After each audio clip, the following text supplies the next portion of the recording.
Hi there, my name is Elizabeth, and I'm going to highlight some phone apps that I think are crucial to have and know how to operate when working in the field. Even if you're not actively participating in fieldwork, the two apps that I'm going to highlight are great resources to just have in general. The first app that we're going to go over is called iNaturalist, and iNaturalist is really great for identifying any unknown species that you may encounter in the field. I use this app a lot when doing vegetation surveys if I run into something that I'm not totally familiar with or just need confirmation on. Let's go through how to create an observation for an unknown plant. You're first going to go to the Observe tab where you can either upload a picture from your camera roll or take a photo through the app itself. I typically go through my camera roll just because I find it more difficult to properly focus the image when I'm using the camera function, but that's completely personal preference. I believe you're able to upload as many as 4, so just make sure that whatever you're submitting is capturing those key identifying characteristics. This is from a flowering plant that I saw back in October, so I want to be sure to include photos from a bit of a distance away, just to show that it was an erectly growing plant, as well as focus in on the actual inflorescence of the plant itself. If you click on the What Did You See tab, this is where iNaturalist will provide suggestions for the observation. So in this case, it's saying that it's pretty sure that it's a sunflower, and then it offers the top 10 species after that. Going to Maximilian Sunflower, since it's the first on the list, you can see that it's incredibly similar to the plant in question that I uploaded.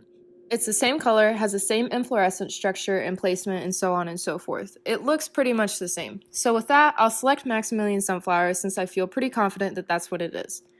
You can see that it gives the date and time of my observation as well as location of where it was when I first saw this plant. Once I hit share, it becomes one of the public observations and then it's available for other members to go and look at.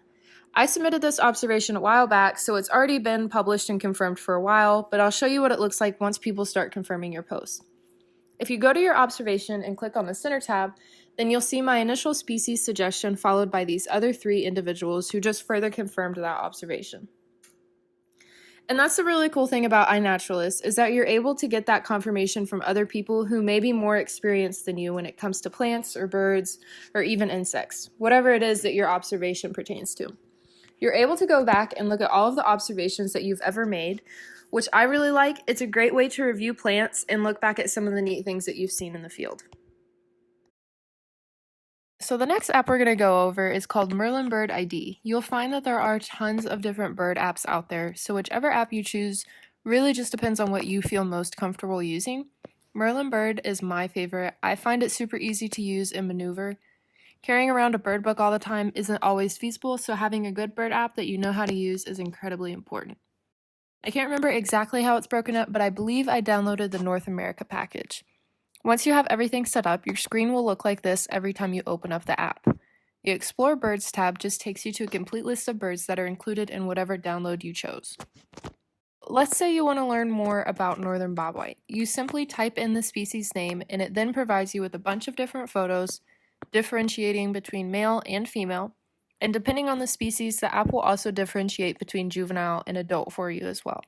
You can check out the different songs and calls that are provided, as well as the range maps. It's similar to iNaturalist in a way in that this app allows you to submit different information and characteristics of a particular bird in order to get a better idea of what species of bird you might have seen. So let's say you're walking around campus or at the park and you see a pretty cool looking bird, but you weren't 100% sure what it was. You're going to go to the Start Bird ID tab, select your location, date, and the approximate size of the bird.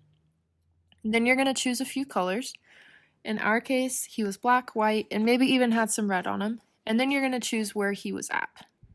And that's the nice thing about Merlin too, is that if you choose the wrong size or color, it's not going to make or break the suggestions that it spits out at you. So I'm going to start at the top of the list with red-bellied woodpecker. Looking through some of the photos, I'm not so sure that this is what I saw, so I'm going to go down the list to yellow-bellied sapsucker. Taking a look through the photos, I'm still not convinced that this is the bird that I saw. So let's try northern flicker. Looking through these photos, this is definitely the bird that I saw. He doesn't have a ton of red on him, just a little patch, but I definitely remember seeing those spots on his breast area. I also like to take a look at the map just to double check. You can either stop here or select This Is My Bird if you're a member of the Cornell Lab account.